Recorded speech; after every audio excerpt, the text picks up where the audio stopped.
रामधन जी कई वर्षों से काशी में शास्त्रों और वेदों का अध्ययन कर रहे थे। उन्हें सभी वेदों का ज्ञान हो गया था।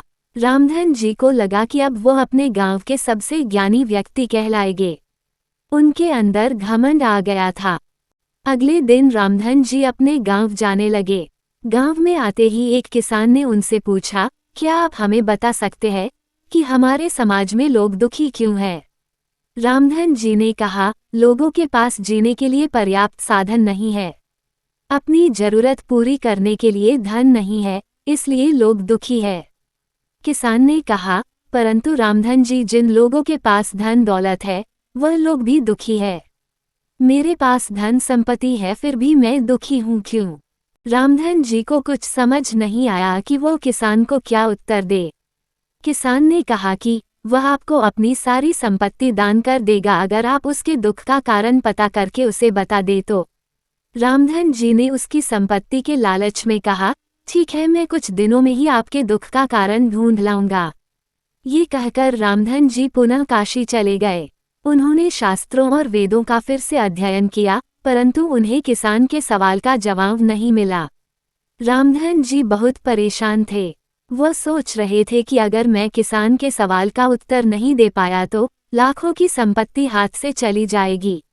अचानक उनकी मुलाकात एक औरत से हुई जो रोड पर भीख मांगकर अपना गुजारा करती थी। उसने रामधन जी से उनके दुख का कारण पूछा। रामधन जी ने उसे सब कुछ बता दिया। उस औरत ने कहा कि वह उनको उनके सवाल का उत्तर देगी, परंतु उसके लिए उन्हें उसके साथ कुछ दिन रहना पड़ेगा। रामधन जी कुछ देर चुप रहे। वह सोच रहे थे कि इसके साथ कैसे रह सकते हैं। अगर वह इसके साथ रहे तो उनका धर्म नष्ट हो जाएगा।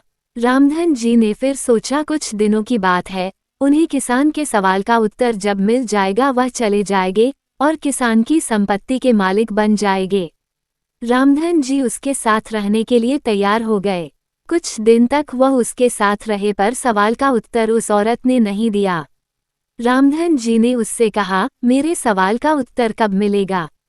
औरत बोली, आपको मेरे हाथ का खाना खाना होगा। रामधन जी मान गए। जो किसी के हाथ का पानी भी नहीं पीते थे वह उस गंदी औरत के हाथ का बना खाना खा रहे थे। उनके सवाल का उत्तर अब भी नहीं मिला।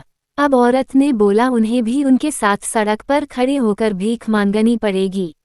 रामधन जी को किसान के सवाल का उत्तर पता करना था, इसलिए वह उसके साथ भीख मांगने के लिए भी तैयार हो गए। उसके साथ भीख मांगने पर भी उसे अभी तक सवाल का उत्तर नहीं मिला था। एक दिन औरत ने रामधन जी से कहा कि उन्हें आज उसका झूठा भोजन खाना है। ये सुनकर रामधन जी को गुस्सा आया और वह उस पे चिल्लाए और बोले, तुम मुझे मेरे सवाल का उत्तर दे सकती हो तो बताओ। वो औरत मुस्कुराई और बोली, रामधन जी, यही तो आपके सवाल का उत्तर है। यहाँ आने से पहले आप किसी के हाथ का पानी भी नहीं पीते थे। मेरे जैसी औरतों को तो आप देखना भी पसंद नहीं करते थे, परंतु किसान की संपत्ति के लालच में आप मेरे साथ रहने के लिए भी तैयार हो गए। रामधन जी, इंसान का लालच और उसकी बढ़ती हुई इच्छाएं ही उसके दुख का कारण है, जो उसे वह सब कुछ करने पर मजबूर कर देती है जो उसने कभी करने के लिए सोचा भी नहीं होता। हमें इतनी भी लालच नहीं करना चाहिए कि हम हमारा आत्मसम्मान खो बैठे। धन, सुख, संपत्ति आनी जानी है, पर आपका सम्मान आपके जाने के बाद भी तटस्थ रहेगा। धन की लालच ना करे। अगर आपको ये कहानी अच्छी लगी हो तो आप संडे स्टोरी चैनल को सब्सक्राइब करना न भूलें, क्योंकि यहाँ आपको मिलेंगी और नई कहानियाँ।